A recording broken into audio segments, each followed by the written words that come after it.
मैं गाने जा रही हूँ। आप लोग को अच्छा लगेगा तो लाइक सब्सक्राइब कमेंट करना।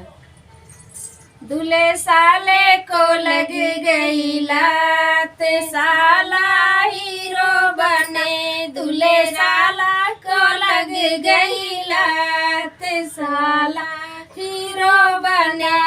रे भाभी के कमाई साला सूट बनवावे, अपने भाभी की कमाई साला सूट बनवावे।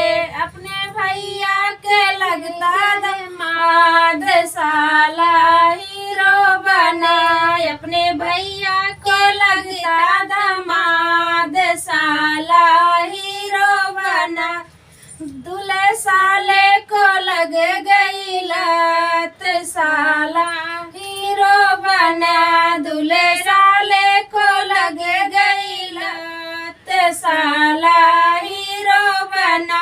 अपने दीदी के कमाई साला सूट बनवावे, दीदी के कमाई साला सूट बनवावे।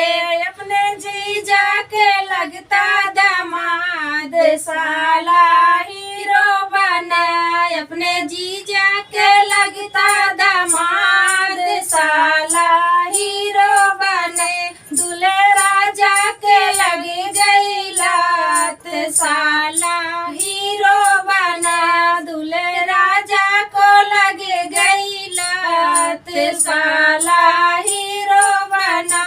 अपने बुआ के कमाई साला सूट बनवावे, बुआ के कमाई साला सूट बनवावे।